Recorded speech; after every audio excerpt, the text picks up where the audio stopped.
हमारी फ़ौज ने किस तरह उनका मुकाबला किया और उनको वापस अपने इलाके में भेज दिया। ज़रूर इसमें हमारे भी कुछ ज़ख्मी हुए हैं सिपाही, अल्लाह उनको जल्दी शफा दे, और उनके भी सिपाही ज़ख्मी हुए।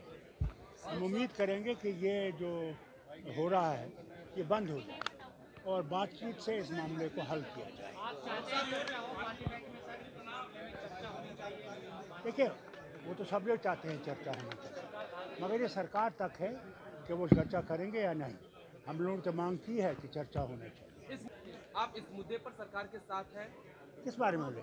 जो हुआ है चाइना। भैया, मैं आपसे कहता हूँ, क्या हिंदुस्तानी चाहेगा कि वो हमारी ज़मीन ले ले?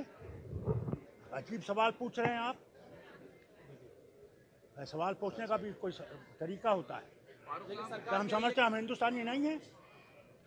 सरकार कह रही है कश्मीर में यूनिक आईडी। देखिए, मैंने आपसे पहले भी कहा, कश्मीर एक मुश्किल दौर से गुजर रहा है।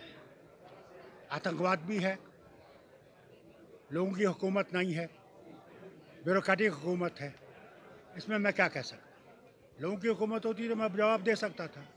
आज इसका जवाब देना चाहिए जो वहाँ पे हुकूमत चला रहे हैं।